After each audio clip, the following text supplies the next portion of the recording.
దేవాది దేవునికి హృదయపూర్వక వందనాలు చెల్లిస్తూ ఈ మే మాసం మొదటి దినం మొదటి గడియలో చేరవచ్చిన మీ అందరికీ ప్రభునామం పేరిటి వందనాలు. ఈ దిన వాగ్దానంలోనికి మనం వెళ్దాం. ఈ నెల ఎలా ఉండబోతుంది అని రాత్రికాలం నేను ప్రార్థన చేస్తూ వచ్చినప్పుడు దేవుడు ఒక మంచి వాగ్దానాన్ని ఇచ్చారు. The month of double portion anointing. Amen. రెండింతల ఆశీర్వాదమును లేదా అభిషేకాన్ని పొందుకునే మాసముగా ఈ మాసము ఉండబోతుంది అని దేవుని వాక్యములో నుంచి దేవుడు మాట్లాడుతూ వచ్చారు. ఆమేన్. దాని కొరకై 2వ రాజుల గ్రంథము 2వ అధ్యాయము 2వ రాజుల గ్రంథం 2వ అధ్యాయము ఏలియా అలాగే ఎలీషా వారి ఇరువురి జీవితంలో ఏలియా చివరి మాటలు, ఎలీషా తన పరిచర్య ఆరంభపు దినాలు. సో ఈ ఇద్దరి విషయంలో దేవుడు చేసిన ఒక అద్భుతాన్ని మనం ఈరోజు ధ్యానం చేయబోతా ఉన్నాం. సో ఏలియా అడుగుతూ ఉన్నారు. 2వ రాజుల గ్రంథం 2వ అధ్యాయము 9వ వచనంలో ఏలియా ఎలీషాని అడుగుతున్నారు. ఒకసారి నేను 9వ వచనం చదువుతున్నాను, చూడండి. వారు దాటిపోయిన తర్వాత ఏలియా ఎలీషాను చూసి, నేను నీ యొద్ద నుండి తీయబడక మునుపు నీ కొరకు నేనేమి చేయ కోరుకొందువో దాన్ని అడుగుమని చెప్పగా. సో ఏలియా గురువు, ఎలీషా శిష్యుడు. ఆమేన్. ఏలియా ప్రవక్త, ఎలీషా తన దగ్గర ట్రైన్ అవుతున్న రాబోయే ప్రవక్త అన్నమాట. సో ఇప్పుడు ఏలియా పరిచర్య ముగించబడింది. భూమి మీద నుంచి అతను దేవుని దగ్గరికి చేరుకోబోతూ ఉన్నారు. ఈ చివరి గడిలోనికి వచ్చినప్పుడు ఆయన ఆల్రెడీ 3 సార్లు నువ్వు ఇక్కడ ఆగిపో, నన్ను దేవుడు వేరే ప్లేస్కి వెళ్ళమంటున్నారు అన్నప్పుడు నేను ఎట్టి పరిస్థితుల్లో నేను నిన్ను విడిచిపెట్టను, యెహోవా జీవంతోడు నీ జీవంతోడు నేను నిన్ను విడువను అని చెప్పి ఆయన వెంబడిస్తూనే వచ్చాడు. సో ఆయన పిలిచిన దినం నుంచి ఈ చివరి దినం వరకు ఆయన వెంబడిస్తూ నమ్మకంగా మంచి పరిచారకునిగా ఏలియా దగ్గర ఎలీషా పనిచేస్తూ వచ్చాడు. ఇక కొన్ని క్షణాల్లో ఏలియా దేవుని సన్నిధి చేరబోతున్నాడు. ఒక అద్భుతం అక్కడ జరగబోతుంది. ఎందుకంటే మనుషులందరికీ మరణము సంక్రమించింది అని మనం వాక్యంలో చదువుతాం. కానీ ఏలియా జీవితంలో మరణాన్ని చూడకుండా మరణాన్ని జయించి ఆయన సజీవుడిగా దేవుని సన్నిధి చేరుకున్న ఒక అద్భుతమైన సంఘటన జరగబోతూ ఉంది. ఇక ఆయన నెక్స్ట్ ఎలీషాతో ఉండలేడు. సో ఆయన పరిచర్య ముగించబడుతుంది. ఈ చివరి క్షణంలో ఒక క్వశ్చన్ అడుగుతున్నారు ఏలియా. ఇంతవరకు నమ్మకంగా వెంబడించావు కాబట్టి నేను నీ నుంచి తీసివేయబడక మునుపు, నీకు దూరం కాక మునుపు, నేను దేవుని దగ్గరికి చేరుకోక మునుపు నీకేం కావాలి అని ఒక క్వశ్చన్ అడుగుతూ ఉన్నారు. సో ఏం కావాలి అంటే, జనరల్గా ఈ నెలలో మీకు ఏం కావాలి అని దేవుడు మనల్ని అడిగారు అనుకోండి, జనరల్గా దేవుడే ప్రత్యక్షం అయ్యి, అమ్మ ఈ మే నెలలో మీరు ఏం పొందుకోవాలనుకుంటున్నారు అని మనల్ని క్వశ్చన్ అడిగితే కొంతమంది డబ్బు అడగొచ్చు, ఎందుకంటే వారికి ఉన్న ఆర్థిక అవసరతలను బట్టి. కొంతమంది బంగారం అడగొచ్చు వారికి ఉన్న ఆశను బట్టి. కొంతమంది కుటుంబంలో సమాధానం అడగొచ్చు వారికి ఉన్న ప్రాబ్లమ్స్ని బట్టి. కొంతమంది వారి జీవితాలను సమృద్ధిలోకి నడిపించమని గృహాలు అడగొచ్చు, లేకపోతే కార్లు అడగొచ్చు, ఏమైనా అడగొచ్చు. ఎందుకంటే మన చూపు అంతా ఎక్కడ ఉంటుందంటే భూమి మీద ఉంటుంది. మన ఆలోచన అంతా భూ సంబంధమైనదిగా ఉంటుంది.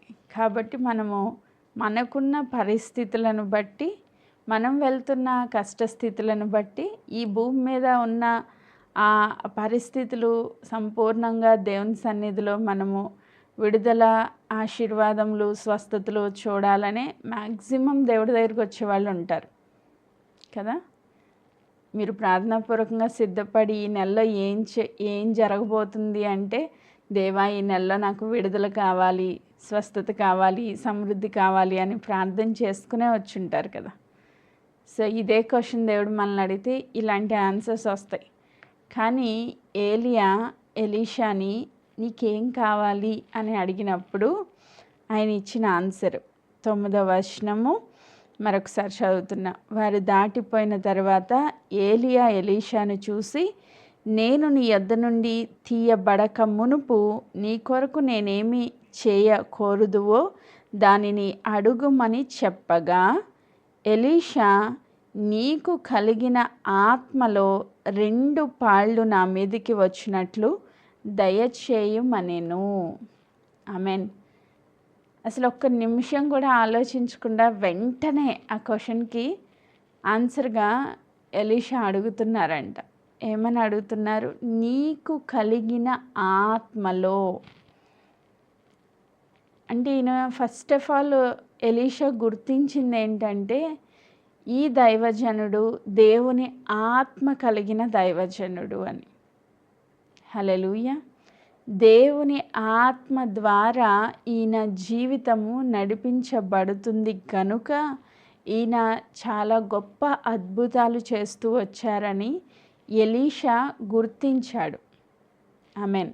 ఇప్పుడు నువ్వు దేవుణ్ణి అడగాలి అంటే ఫస్ట్ ఆఫ్ ఆల్ దేవుడు ఏమి ఇవ్వగలరు అని ఆ మూలం ఏంటో నువ్వు గుర్తించాలి. దేవుని దగ్గర ఏముంది, దేవుడు నాకు ఏమి ఇవ్వగలరు అది గుర్తిస్తే నువ్వు అడిగేది చాలా గొప్పగా అడుగుతావు, లేదంటే చాలా చిన్నగా అడుగుతావు. దేవుడేమో గొప్ప ఆశీర్వాదం ఇవ్వాలని కోరుకుంటే మనం చాలా చిన్నవి అడిగామనుకోండి, మరి చిన్నగానే పొందుకుంటాం మనం.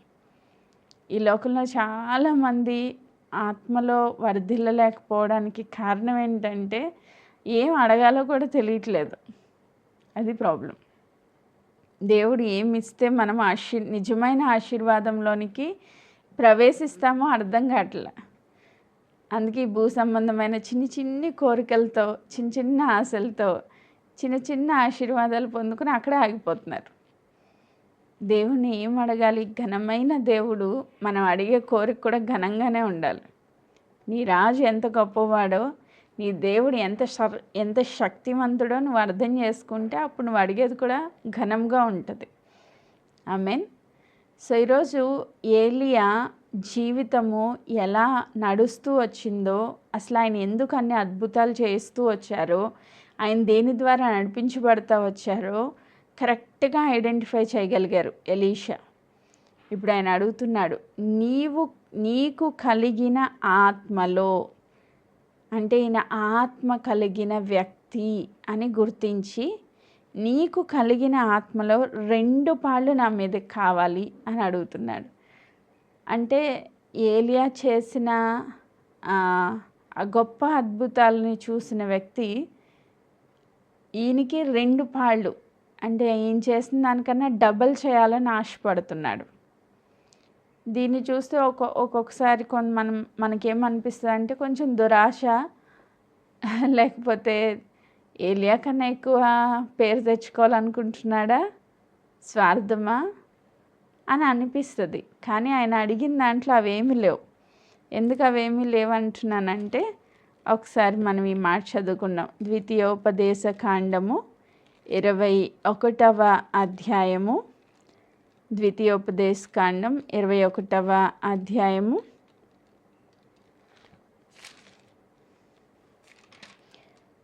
15వ వచనం నుంచి నేను చదువుతా ఉన్నాను. దేవుడిచ్చిన ఆజ్ఞలలో ఒక మాట, 15వ వచనం. ప్రేమింపబడునదైన ఒకతియు ద్వేషింపబడునదైన ఒకతియు 2 భార్యలు ఒక పురుషునికి కలిగి ఉండి, ప్రేమింపబడినదియు ద్వేషింపబడినదియు వాని వలన బిడ్డలు కని, జ్యేష్ఠ కుమారుడు ద్వేషింపబడిన దాని కొడుకైన ఎడల తండ్రి తనకు కలిగిన దానిని తన కుమారులకు స్వాస్థ్యముగా ఇచ్చునాడు, ద్వేషింపబడిన దాని కుమారుడైన జ్యేష్ఠునికి మారుగా ప్రేమింపబడిన దాని కుమారుని జ్యేష్ఠునిగా చేయకూడదు. ద్వేషింపబడిన దాని కుమారునికి తండ్రి తన ఆస్తి అంతటిలో రెట్టింపు భాగమిచ్చి వానిని జ్యేష్ఠునిగా ఎంచవలెను. వీడు వాని బల ప్రారంభము గనుక జ్యేష్ఠాధికారము వీనిదే. హల్లెలూయా. ఇక్కడ మనకి ఈజీగా అర్థమయ్యే వర్డ్స్లో చూస్తే, ఒక వ్యక్తి ఉన్నాడు, ఆ వ్యక్తికి 2 భార్యలు ఉన్నారు. ఒకరిని బాగా ప్రేమిస్తున్నాడంట, ఒకరిని అసలు ప్రేమించట్లేదు, పైగా ద్వేషిస్తున్నాడు. మనకి ఈ స్టోరీ మాట్లాడుకోగానే ఎవరు కనెక్ట్ అవుతారు? యాకోబు కనెక్ట్ అవుతాడు. లేయా, రాహేల్. లేయా ద్వేషించబడింది, దేవుడు చూశారు. రాహేలు ప్రేమించబడింది యాకోబు ద్వారా. మనకు ఆ స్టోరీ గుర్తొస్తుంది. లేయా ద్వేషించబడడం దేవుడు చూసి వెంటనే ఆమె గర్భాన్ని తెరిచి ఆమెకు బిడ్డల్ని అనుగ్రహిస్తూ వస్తారు. అలాగే ఇక్కడ కూడా ప్రేమించబడుతున్న ఒక స్త్రీ ఉంది, అలాగే ద్వేషించబడుతున్న ఒక స్త్రీ ఉంది. వీళ్ళిద్దరూ కూడా ఒక వ్యక్తికి భార్యలు అయ్యారు. అయితే ఆయన మొట్టమొదటి కొడుకుని ఎవరి ద్వారా కన్నాడంట? ద్వేషింపబడుతున్న ఆ స్త్రీ ద్వారా కన్నాడంట. సో మొట్టమొదటి కుమారుణ్ణి. మరి ఇతను ఆస్తి పంపకాలు వచ్చేసరికి ద్వేషింపబడుతున్న స్త్రీ యొక్క కుమారుణ్ణి జ్యేష్ఠునిగా ఎంచకుండా ప్రేమించబడుతున్న స్త్రీ ద్వారా కన్న కుమారుని జ్యేష్ఠునిగా ఎంచడానికి కనుక ప్రయత్నిస్తే అతడు దేవుని దృష్టిలో తప్పు చేసిన వాడు అవుతాడు. ఎందుకంటే జ్యేష్ఠత్వపు హక్కు అది ద్వేషింపబడుతున్న స్త్రీ కన్నా, ప్రేమించబడుతున్న స్త్రీ కన్నా, ఎవరికన్నా కూడా ఫస్ట్ బోర్న్ బేబీకే ఆ హక్కు ఉంటుందన్నమాట. యాకోబు ఏసావు దగ్గర కూడా మనం చూస్తాం ఇది. ఆయన గర్భంలో నుంచే కొట్టుకుంటా ఉన్నారు వాళ్ళిద్దరూ. ఎందుకు? జ్యేష్ఠత్వపు హక్కు కోసం. జ్యేష్ఠత్వపు హక్కు అంటే ఫస్ట్ బోర్న్ బేబీకి, మొట్టమొదటి పుట్టిన కుమారుడికి ఆస్తిలో 2 పాళ్ళు ఇవ్వాలంట. అంటే ఫర్ ఎగ్జాంపుల్ ఆయనకున్న ఆస్తి 10 మంది ఉన్నారనుకోండి, 10 మందికి సమానంగా పంచేగా ఒక పోర్షన్ అంటే పంచిన దాంట్లో 2 ఫస్ట్ బోర్న్ బేబీకి వెళ్ళాలన్నమాట. 2 పాళ్ళు వెళ్ళాలి. సో 2 ఆస్తికి జ్యేష్ఠ కుమారుడు హక్కుదారుడుగా ఉంటాడు అని ఇది దేవుని లా, దేవుని యొక్క ధర్మశాస్త్రం. సో ప్రతి వారసుడికి జ్యేష్ఠత్వపు హక్కు కలిగిన ప్రతి ఫస్ట్ బోర్న్ బేబీకి 2 పాళ్ళు ఆస్తి ఇవ్వాలి. అతన్ని జ్యేష్ఠునిగా రెట్టింపు భాగం ఇచ్చి వానిని జ్యేష్ఠునిగా ఎంచాలి అని దేవుడిచ్చిన ఆజ్ఞ అది. ఆమేన్. సో దీని ప్రకారంగా మనం చూస్తే ఏలియా యొక్క ఆత్మీయ వారసుడు ఎవరు? ఎలీషా. ఆయన యొక్క జ్యేష్ఠ కుమారుడుగా ఎంచబడ్డాడు. ఆత్మీయంగా మనం ఆలోచన చేస్తే ఆయన చేసిన పరిచర్యలో నెక్స్ట్ దాన్ని కంటిన్యూ చేయడానికి వారసుడిగా ఎలీషాని దేవుడు పిలుచుకున్నారు. ఏలియా తర్వాత ఎలీషాని వారసుడిగా పిలుచుకున్నారు దేవుని పరిచర్యలో.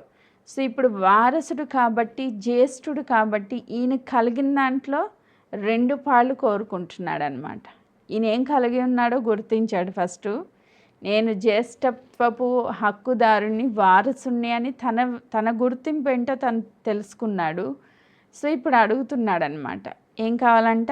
రెట్టింపు 2 పాళ్ళు ఆత్మను నాకు దయచేయము అని అడుగుతూ ఉన్నాడనమాట. హల్లెలూయా. ఈరోజు దేవుడే గనక ఈ మే మాసంలో దేవుడే వచ్చి అడుగుతున్నారు, నీకేం కావాలమ్మా అని. ఇది దేవుని వాక్యము. హల్లెలూయా.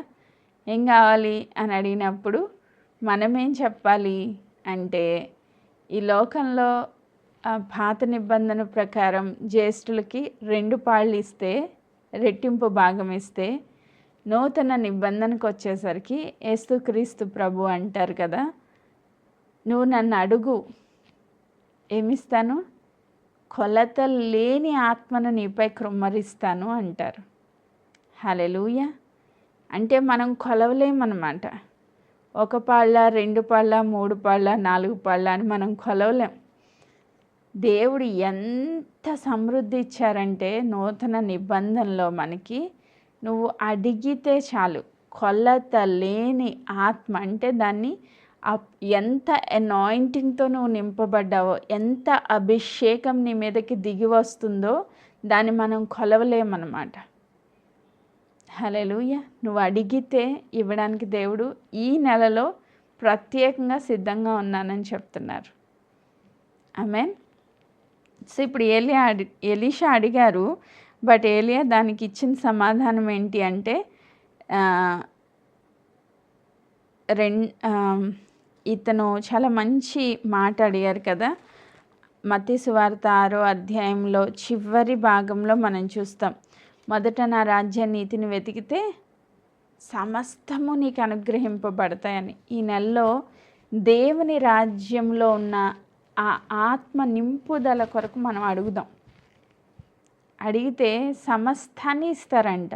అంటే నీకు ఆర్థిక ఇబ్బంది ఉందా, నీకు అనారోగ్య సమస్య ఉందా, నీ కుటుంబ పరిస్థితులు బాగాలేదా, ఇవన్నీ సెకండరీలో పెట్టి, ఇవన్నీ రెండవ స్థానంలో పెట్టి, మొదటి స్థానంలో దేవుని రాజ్యాన్ని నీతిని వెతికే పనిలో, అంటే దేవుని ఆత్మను పొందుకునే పనిలో కనుక మనం ఉంటే ఖచ్చితంగా దేవుని ఆత్మతో పాటు సమస్తాన్ని నేను నీకు అనుగ్రహిస్తాను అంటున్నారు.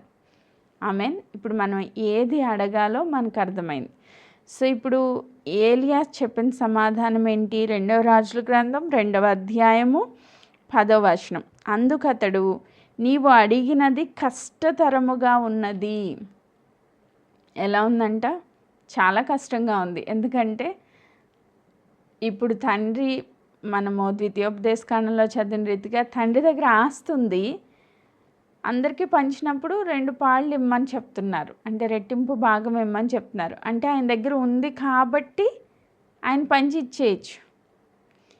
ఇప్పుడు ఏలియా పొందుకున్న ఆత్మ అది తన దగ్గర ఉన్నది కాదు. ఎవరి దగ్గర ఉంది? అది దేవుని నుంచి వచ్చింది. హల్లెలూయా. ఆయన పాకెట్లో పెట్టుకునే ఆస్తి కాదు అది.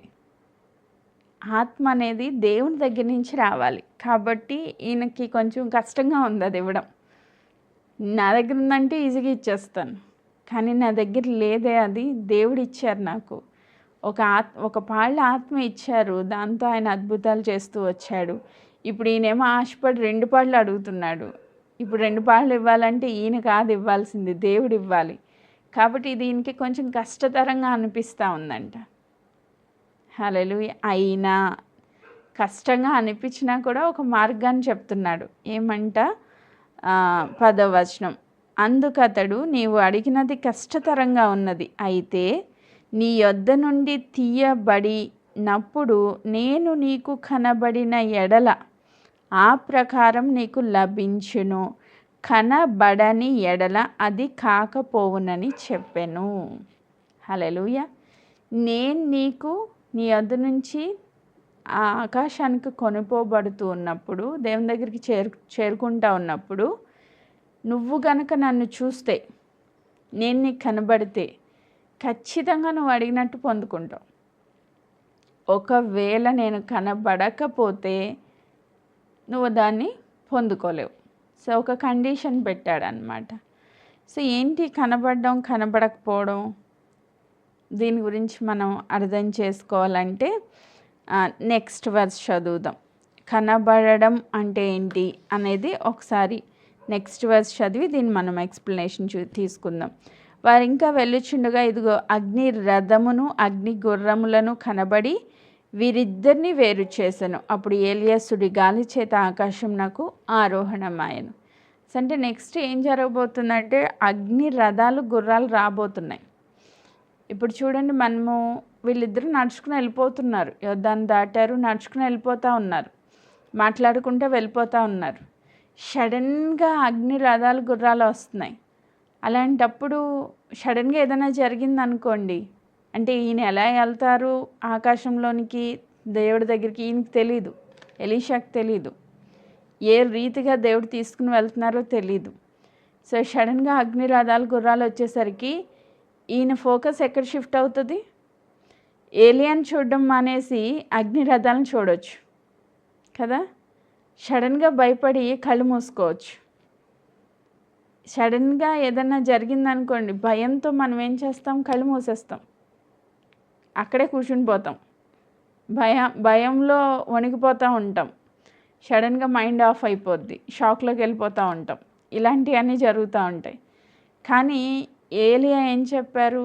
మన ఇద్దరం సెపరేట్ అవుతున్నప్పుడు, మన ఇద్దరిని సెపరేట్ చేసి దేవుడు నన్ను తీసుకుని వెళ్ళిపోతున్నప్పుడు నువ్వు నన్ను చూస్తే నువ్వు పొందుకుంటావు. అంటే ఫోకస్ అనేది వేరే దేని మీదకి వెళ్ళకూడదు. కాన్సన్ట్రేషను, ఫోకస్, ఆయన కనుదృష్టి అంతా ఎక్కడ ఉండాలి? ఏలియా పైన ఉండాలి. అగ్ని రథాలు వస్తే వాటిని చూడొద్దు, కాన్సన్ట్రేషన్ దాని మీద పెట్టొద్దు. నువ్వు సుడిగాలు వస్తే దాని మీద కాన్సన్ట్రేషన్ పెట్టొద్దు. దేని మీద ఉండాలి కాన్సన్ట్రేషను? ఏలియా మీద ఉండాలి. సో అది అక్కడ చెప్పిన మాట.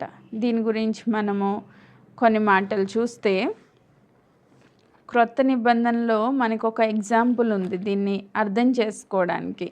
మత్తయి సువార్త 14వ అధ్యాయము 30వ వచనానికి వెళ్తే అక్కడ మనకి పేతురు గారు కనిపిస్తారు కదా. ఒక పెద్ద తుఫాన్ వచ్చిందంట. వీళ్ళు బోట్లో వెళ్తున్నారు శిష్యులందరూ. ఒక పెద్ద తుఫాన్ వచ్చింది.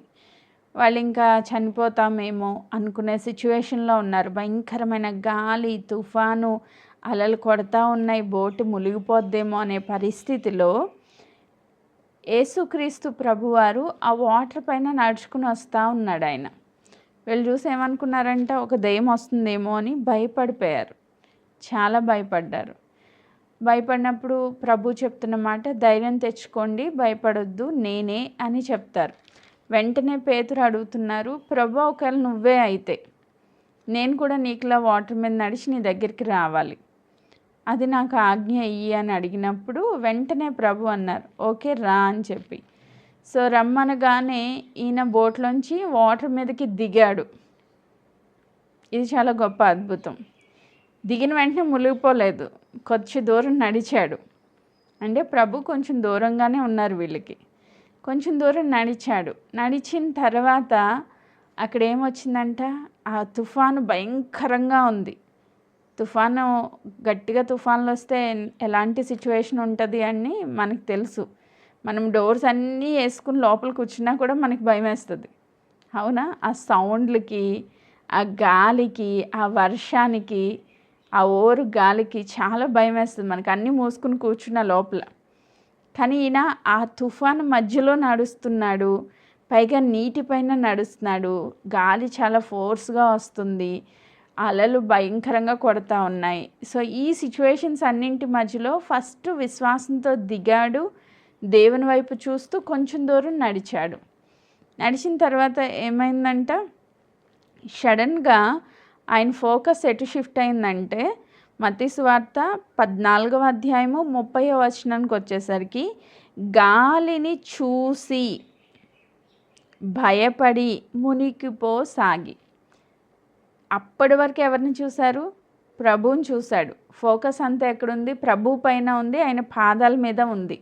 ఆయన నడుస్తున్నాడు కదా, ఆయన మునిగిపోలేదు కదా, మరి ఆయన శిష్యుడిగా నేను కూడా నడవగలను అని విశ్వాసంతో దేవుని వైపు చూసినంతసేపు ఆయన అడుగులు వేసుకుంటూ సముద్రం మీద నడుచుకుంటూ వెళ్తూ ఉన్నాడు. ఎప్పుడైతే ఆయన ఫోకస్ గాలి వైపు తిరిగిందో, గాలిని చూశాడో, వెంటనే ఆయన మునిగిపోవడం స్టార్ట్ అయిపోయిందంట. అప్పుడు కేకలేస్తూ ఉన్నాడు, ప్రభువా నన్ను రక్షించు అని కేకలేసినప్పుడు వెంటనే యేసుక్రీస్తు ప్రభు వచ్చి చెయ్యి చాపి, అక్కడికి రాలేదు నడుచుకుని, ఆయన ఉన్న ప్లేస్లోంచి చెయ్యి చాపాడంట. సో దీని గురించి ఆలోచన చేస్తే, మన పిల్లలు చిన్న చిన్న ఏంటంటారు కార్టూన్స్ చూస్తూ ఉంటారు. వాళ్ళకి సడన్గా చేతులు పొడుగ్గా అయిపోతూ ఉంటాయి కదా, కాళ్ళు పొడుగ్గా అయిపోతూ ఉంటాయి. అలాగే ప్రభు కూడా చెయ్యి పొడుగ్గా అయిపోయిందేమో తెలియదు, అక్కడి నుంచున్న ప్లేస్ నుంచి ఆయన చెయ్యి చాపి లిఫ్ట్ చేశారంట పేతుర్ని. సో లిఫ్ట్ చేసి దగ్గరికి తీసుకుని వచ్చి వాళ్ళిద్దరూ కలిసి బోట్ ఎక్కారు. అంటే ఎప్పుడైతే ఈయన ఫోకస్ షిఫ్ట్ అయిందో, ఈయన కాన్సన్ట్రేషన్ ఆ చుట్టూ ఉన్న గాలిని తుఫాన్ని చూశాడో మునిగిపోవడం స్టార్ట్ అయిపోయిందంట. సో ఈరోజు మరి దీని నుంచి ప్రభు మనతో ఏం మాట్లాడుతున్నారంటే, ఈ నెలలో మన ఫోకస్ ఎక్కడ ఉండాలి? మన ఫోకస్ అంతా దేవునిపై ఉండాలి, ప్రభువుపై ఉండాలి. దేవుడు నిన్ను ఆశీర్వదించి అనాయింట్ చేసి వాడుకోవాలని దేవుడు ఇష్టపడతా ఉన్నారు. అది దేవుని చిత్తమై ఉంది. నిన్ను అభిషేకించే దేవునిపైనే నీ కనుదృష్టి ఉన్నప్పుడు ఖచ్చితంగా దాన్ని నువ్వు పొందుకోగలుగుతావు. ఆమేన్. నీ ఫోకస్ అటు ఇటు షిఫ్ట్ అయింది అంటే అగ్నిని చూసి, రథాలను చూసో, లేకపోతే గాలిని చూసి, తుఫాన్ని చూసో, నువ్వు చుట్టూ ఉన్న పరిస్థితులను చూస్తే, చుట్టూ ఉన్న శ్రమలను చూస్తే, చుట్టూ ఉన్న వాతావరణాన్ని చూస్తే ఖచ్చితంగా నువ్వు మునిగిపోతావు వాటిలో. నువ్వు ఫోకస్ ఎప్పుడైతే దేవుని పైన పెడతావో ఖచ్చితంగా నువ్వు అడిగింది పొందుకుంటావు. ఆమేన్. ఇప్పుడు మనకు బాగా అర్థమై ఉంటుంది. మనం ఎక్కడ చూడాలి అంటే హెబ్రీయులకు రాసిన పత్రిక 12వ అధ్యాయము 2వ వచనంలో ఈ మాట చదువుకుందాం. హెబ్రీ 12:2 ఆ చివరిలో చదివితే, విశ్వాసమునకు కర్తయు దానిని కొనసాగించువాడనైన యేసు వైపు చూచుచు మన ఎదుట ఉంచబడిన పందెంలో ఓపికతో పరిగెత్తుదుము. విశ్వాసమునకు కర్త, దాన్ని కొనసాగించువాడు. హల్లెలూయా. మనము విశ్వాసమునకు కర్త అయిన దేవుని వైపు చూస్తా ఈ నెలంతా నడవాలంట. నువ్వు చుట్టూ మనుషుల వైపు చూడొద్దు, పరిస్థితుల వైపు చూడొద్దు, దేవుని వైపు మాత్రమే చూస్తూ మన ముందున్న పరుగు పందెంలో ఓపికతో పరిగెత్తాలి. హల్లెలూయా. ఓపిక చాలా అవసరమైంది. సో ఇక్కడ ఈయన చెప్పిన మాట పర్ఫెక్ట్గా ఎవరు? ఎలీషా ఫాలో అవుతూ వచ్చాడు. 2వ రాజుల గ్రంథం 2వ అధ్యాయం 11వ వచనం. వారు ఇంకా వెళ్ళుచు మాట్లాడుచుండగా, ఇదిగో అగ్ని రథమును అగ్ని గుర్రములను కనబడి వీరిద్దరిని వేరు చేసెను. ఫస్ట్ జరిగిన పని ఏంటంటే సెపరేషన్. ఏం జరిగిందంట? సెపరేషన్, వేరు చేయబడ్డారు. సో వీళ్ళిద్దరూ కూడా భూమి మీద నడుస్తూ ఉన్నారు, వీళ్ళిద్దరూ కూడా శరీరంలో ఉన్నారు, వీరిద్దరూ కూడా మాట్లాడుకుంటూ ఉన్నారు. సడన్గా ఏమొచ్చినాయి? అగ్ని రథాలు వచ్చినాయి, అగ్ని రథములు గుర్రములు వచ్చినాయి అంట. అగ్ని రథములు గుర్రములు కనబడి వీరిద్దరిని వేరు చేశాను. మనం ఏమనుకుంటామంటే, ఈ వాక్యం చదివినప్పుడు చాలాసార్లు నేను కూడా ఇదే పిక్చరైజ్ చేసుకుంటూ ఉండేదాన్ని. సో అగ్ని గుర్రాలు రథాలు వచ్చి ఆ రథం మీద ఈయన్ని ఎక్కించుకుని తీసుకుని వెళ్ళిపోయినాయి అనుకుంటాం. వాక్యం అలా చెప్పడం లేదు. మనం పిక్చరైజేషన్ చేసుకున్నప్పుడు అలా ఆలోచిస్తాం. కానీ ఇక్కడ దేవుడు ఏం చెప్తున్నారు? ఒక వ్యక్తిని ఎవరైనా చాలా చాలా పేరు ప్రఖ్యాతులు కలిగిన వ్యక్తులు, చాలా ఆనరబుల్ వ్యక్తులు, గౌరవించదగిన వ్యక్తులు ఎవరైనా వస్తున్నారనుకోండి, చీఫ్ మినిస్టర్ కానీ ప్రైమ్ మినిస్టర్ ఈ లెవెల్లో ఉన్న వ్యక్తులు ఎవరైనా వస్తున్నారనుకోండి, వాళ్ళని నడుచుకుని వచ్చేయమంటారా? ఇప్పుడు వివాహాలు బాగా జరుగుతున్నాయి కదా, వివాహాలు చూస్తూ ఉంటే మనకి ఇది అర్థమైంది. గుర్రాల మీద ఎక్కించి, రథాల మీద ఎక్కించి ఎవరిని తీసుకొస్తారు? పెళ్ళి కొడుకుని పెళ్ళి కూతురిని తీసుకుని వస్తూ ఉన్నారు. ఎందుకు? అది గౌరవప్రదమైన నడిపింపు అన్నమాట. సో వాళ్ళు చాలా గొప్ప వ్యక్తులు అని చెప్పుకోవడానికి వాళ్ళని గౌరవిస్తూ పంపించిన సైన్యం అది. ఆమేన్. ఏలియా దేవుని ద్వారా అనాయింట్ చేయబడి దేవుని కొరకు బలంగా వాడబడిన వ్యక్తి, ఒక గొప్ప ప్రవక్త. తన ప్రాణానికి కూడా తెగించి రాజులతో సహితం సవాల్ చేసిన వ్యక్తి, ప్రవక్తలను సైతం సవాల్ చేసిన వ్యక్తి, దేవుని కోసం చాలా బలంగా అభిషేకించబడిన ప్రవక్తగా వాడబడ్డారు. ఇప్పుడు ఆయన్ని పరలోకాన్ని తీసుకుని వెళ్ళాలనుకుంటున్నారు దేవుడు. మరి తీసుకుని వెళ్ళాలనుకున్నప్పుడు ఆయనకి ఏం పంపించాలి? గౌరవప్రదమైన వెల్కమ్ చేయాలి కదా. వెల్కమ్ చేయాలి అంటే వచ్చేయాలి అంటే అయిపోద్దా? ఇప్పుడు రథాలను పంపించారంట, గుర్రాలను పంపించారంట. అంటే అది గౌరవప్రదంగా దేవుడు ఆయన్ని వెల్కమ్ చేస్తున్నందుకు గుర్తుగా పరలోకపు సైన్య సమూహం దిగి వచ్చిందంట. హల్లెలూయ. అగ్ని గుర్రాలు రథాలు దేనికి గుర్తంటే పరలోకపు సైన్యం. మనం చూస్తాం ఎలీషా పనివాడు కన్నులు తెరవబడినప్పుడు కూడా చుట్టూ శత్రు సైన్యం బహుబలంగా ఉంది. వారికంటే గొప్ప సైన్యము పరలోకపు అగ్ని రథాలు గుర్రాలు ఈయన కన్నులు తెరవబడినప్పుడు ఆయనకి కనిపించినాయి అంట. హల్లెలూయా. సో అంటే పరలోకపు సైన్యం వచ్చిందనమాట వీళ్ళిద్దరిని సెపరేట్ చేయడానికి. ఇప్పుడు ఎలీషా నుంచి వేరు చేయబడ్డాడు. అంటే భూలోకంలో మనం ఉన్నప్పుడు మనకందరికీ బాగా తెలుసు గురుత్వాకర్షణ శక్తి అంటారు. అంటే భూమి దేన్నైనా సరే ఆకర్షిస్తూ ఉంటుంది. అవునా? ఏదైనా వస్తువు ఇలా పైకేసామనుకోండి కిందే పడుద్ది. ఎందుకు కింద పడుద్ది, పైకి వెళ్ళదు అంటే భూమి ఆకర్షిస్తూ ఉంటుంది. సో ఏదైనా మనం నిలబడుతున్నామన్నా మనం నడుస్తున్నామన్నా మనకి భూమి ఆకర్షణ శక్తి లేకపోతే స్పేస్లో ఎలా ఉంటుందో అలా ఉంటుంది అన్నమాట. గాల్లో తేలుతూ ఉంటాం. కానీ ఈ ఏలియాని సెపరేట్ చేసినప్పుడు ఈయన భూమి ఆకర్షణ శక్తి కోల్పోయేటట్లుగా, అంటే శరీరానుసారమైన వ్యక్తిగా కాకుండా ఆత్మీయ పరలోక రాజ్యాన్ని చేరుకోవడానికి కావలసిన ఆ శక్తి సామర్థ్యాలు ఈయనకి ఇవ్వబడ్డాయి. అంటే మరణంలో నుంచి జీవంలోనికి దాటించబడి ఉన్నాడనమాట. మరణం లేదు ఆయనకి. ఇంకా ఇప్పుడు ఏమొచ్చిందంట, సెకండరీ సుడిగాలి వచ్చింది. సుడిగాలి మనం అర్థం చేసుకోవడానికి టొరండోస్ అని మన దగ్గర కనిపించవు, కానీ ఫారినర్స్లో బాగా చూస్తాం. ఏదైనా గాలి వచ్చిందనుకోండి రౌండ్ రౌండ్ రౌండ్ రౌండ్ తిరుగుతూ ప్రతిదాన్ని ఇలా లిఫ్ట్ చేస్తుంది. దీన్ని బాగా అర్థం చేసుకోవడానికి వ్యాక్యూమ్ క్లీనర్స్ ఉంటాయి. మీరు ఎప్పుడైనా వ్యాక్యూమ్ క్లీనర్ యూజ్ చేస్తే మనం ఆ వ్యాక్యూమ్ క్లీనర్ ఎక్కడైనా డస్ట్ ఉన్న దగ్గర ఎడితే అది లోపలికి లాగేసుకుంటుంది అనమాట. చాలా ఫోర్స్గా గాలి వస్తుంది, ఆ ఐటెంని లోపలికి లాగేస్తుంది. అట్లా సుడిగాలి వచ్చి ఎలియాని ఆకాశంకి ఆరోహణం అయిపోయారంట, పైకి తీసుకెళ్ళిపోయారనమాట. అదే ఇక్కడ జరుగుతున్నమాట. మన అగ్నిగుదాలు రథాలు ఎక్కి వెళ్ళలేదు ఆయన, జస్ట్ అది సైన్యంగా పంపించారు దేవుడు. బట్ ఈయన మాత్రం వెళ్ళింది సుడిగాలి చేత ఆకాశమునకు ఆరోహణమాయను, పైకి ఎత్తబడ్డాడు ఆయన. ఇంకా భూమి ఆకర్షణ శక్తి ఆయన మీద పనిచేయట్లేదు. ఒక వ్యక్తి మరణిస్తే తప్ప ఆత్మ తాను దయచేయి దేవుని దగ్గరికి వెళ్తుందన్న వాక్యం కూడా ఈయన దగ్గర పనిచేయలేదు.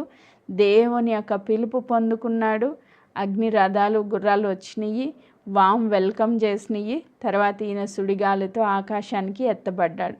ఈ సీన్ అంతా జరుగుతున్నప్పుడు ఎలీషా కన్నులు మాత్రం ఏలియానే చూస్తూ ఉన్నాయి. హల్లెలూయా. ఒకసారి ఆలోచన చేయండి, ఎంత కష్టం.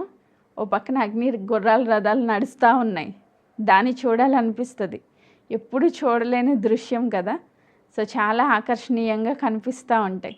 సో దాన్ని చూడాలనిపిస్తుంది. ఇంకో పక్కన సుడిగాలి వచ్చింది, చాలా రౌండ్ రౌండ్ తిరుగుతూ వచ్చింది. అమ్మో ఈ సుడిగాలి నన్నేం చేస్తుందో అనే ఒక భయంలో ఉంటాం. ఆ గాలి వైపు తిరగవచ్చు కళ్ళు, కానీ ఎటువైపు చూడకుండా కేవలం ఏలియానే చూస్తూ ఉన్నాడంటే ఎలీషా. చూస్తూ ఆయన అన్నమాట 12వ వచనం,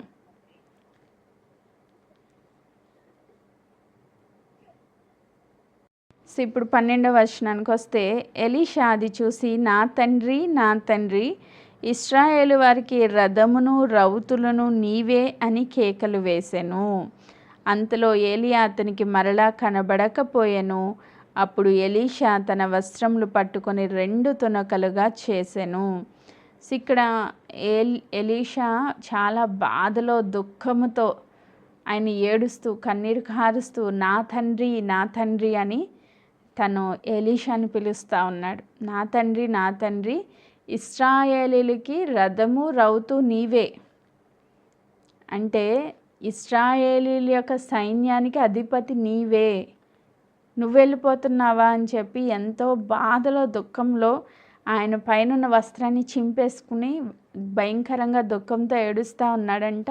కన్నులు మాత్రం ఏలియా వైపే ఉన్నాయి.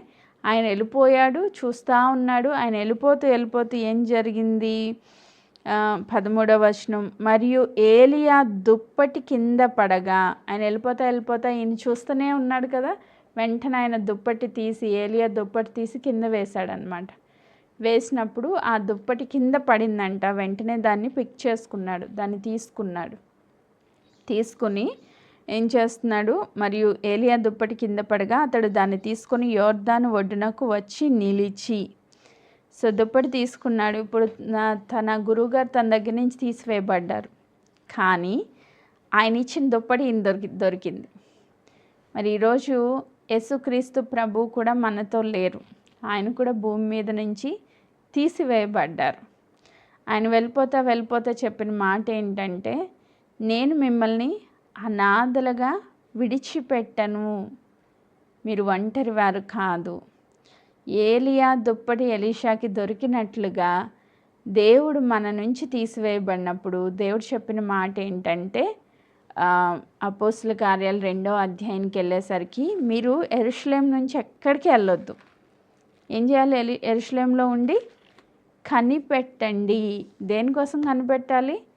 తండ్రి ఇచ్చిన వాగ్దానాన్ని మీరు పొందుకునేంత వరకు, పైనుంచి శక్తిని మీరు పొందుకునేంత వరకు కనిపెట్టండి అని చెప్పారు.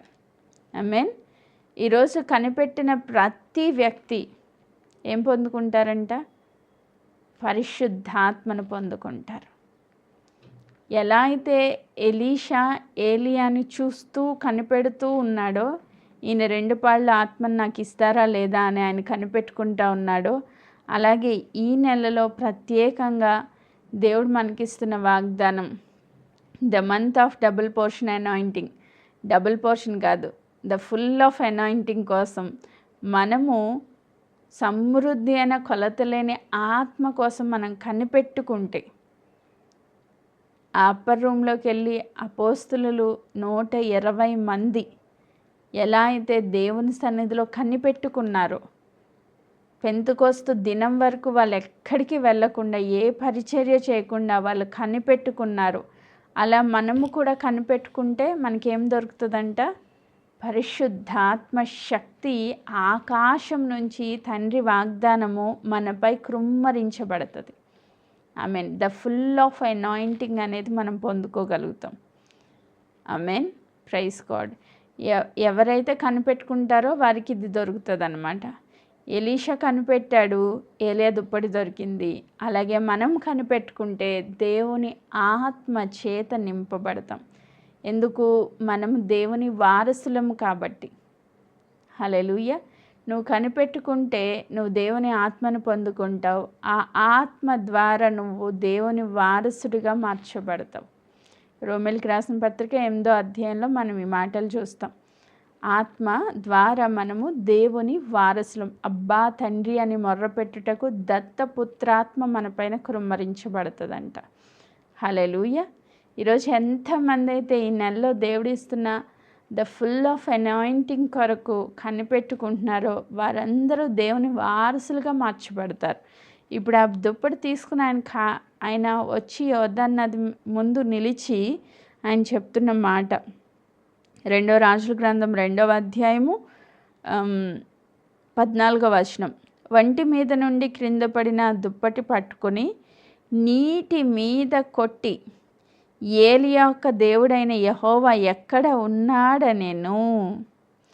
సో ఈయన ఆ దుప్పటి తీసుకున్నాడు. అంటే ముందు ఎలా అయితే ఏలియా చేశారో, 8వ వచనంలో చూస్తే, ఏలియా తన దుప్పటి తీసుకుని మడత పెట్టి నీటి మీద కొట్టగా అది యువతల నుంచి అవతలకు విడిపోయెను. గనుక వారిద్దరూ పొడి నేల మీద దాటిపోయారు. ఆల్రెడీ తన యొక్క గురువు ఏం చేశారో ఆల్రెడీ చూశాడు ఈయన కదా. చూసి సేమ్ యాజ్ ఇట్ ఈజ్ అదే చేస్తున్నాడు ఈయన కూడా. ఏం చేస్తున్నాడు? ఆ దుప్పటి తీసుకున్నాడు, మడత పెట్టాడు, నీటి మీద కొట్టాడు. కొట్టి చెప్తున్న మాట, ఏలియా దేవుడు ఎక్కడున్నారు అంటే, ఆయన నాతో ఉన్నాడా? ఆయనకి క్వశ్చన్ అనమాట. నిజంగా ఆత్మ నేను పొందుకున్నానా లేదా అని. అంతేనా? ఒక ప్రాక్టికల్ ఎగ్జాంపుల్గా ఇది మనకి కనిపిస్తూ ఉంది.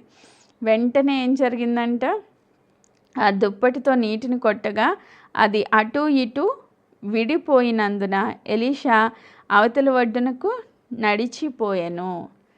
సో నిజంగా ఆ రెండింతల ఆత్మను పొందుకున్నాడు అనడానికి దేవుడిచ్చిన జవాబు ఏంటంటే, ఆ నది చీలిపోయింది పొడి నేలన, ఈయన ఆ దుప్పటి పట్టుకుని నడుచుకుని వెళ్ళిపోయాడు. హల్లెలూయా.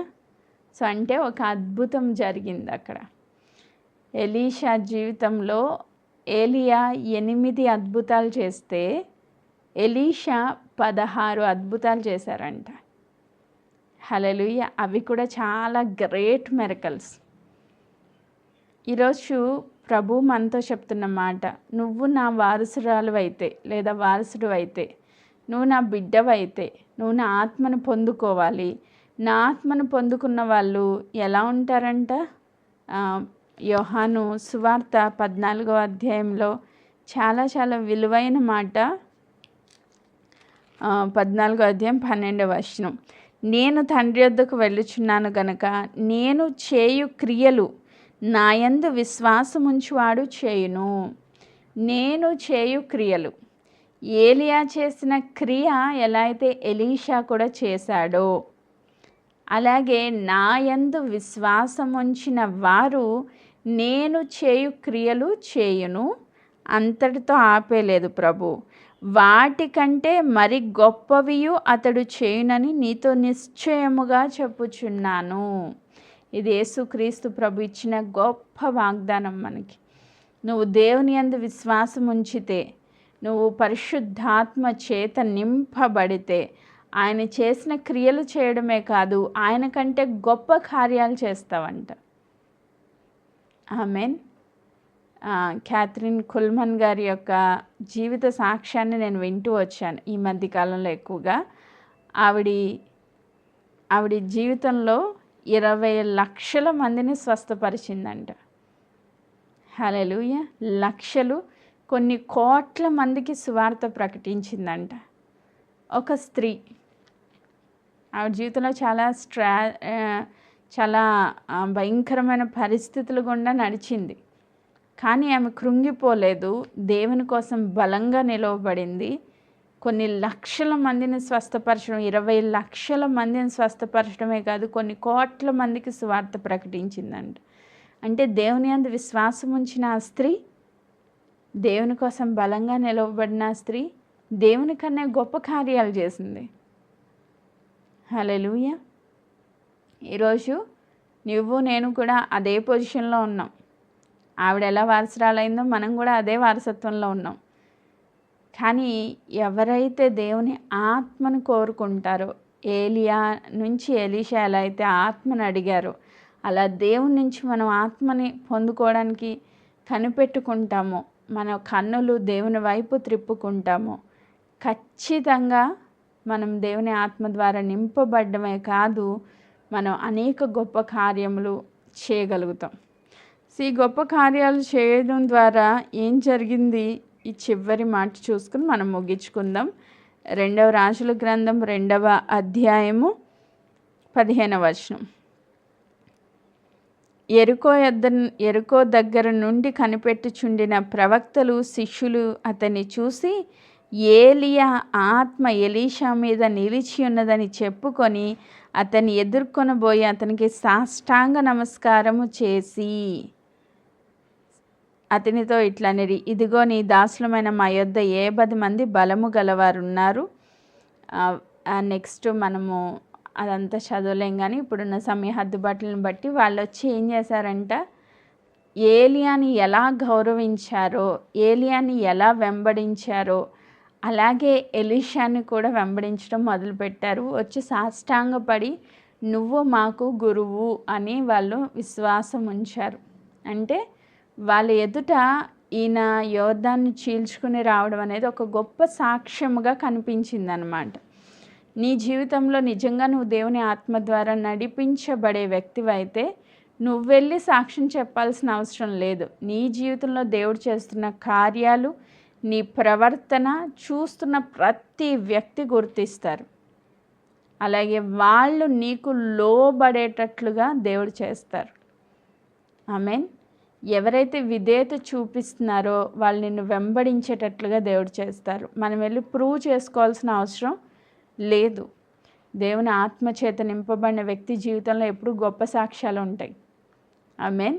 ఏలియా 8 అద్భుతాలు చేస్తే ఎలీషా 16 అద్భుతాలు చేశారు. చివరి మెరకలు ఏంటంటే ఆయన జీవితంలో మొదటి మెరకలు ఈ యుద్ధాన్ని చేల్చడం. చివరి అద్భుతం ఏంటంటే ఆయన ఎముకలు తగులుకొని ఒక వ్యక్తి లేచి మళ్ళీ సజీవుడయ్యాడంట. ఎంత గొప్ప అద్భుతం చూడండి. ఎముకలు, చనిపోయిన ఎముకల్లో నుంచి కూడా ఆయన అభిషేకం ఫ్లో అయింది. హల్లెలూయా. ఈరోజు దేవుడు నిన్ను నన్ను కూడా అలా నింపాలని ఆశపడుతున్నారు.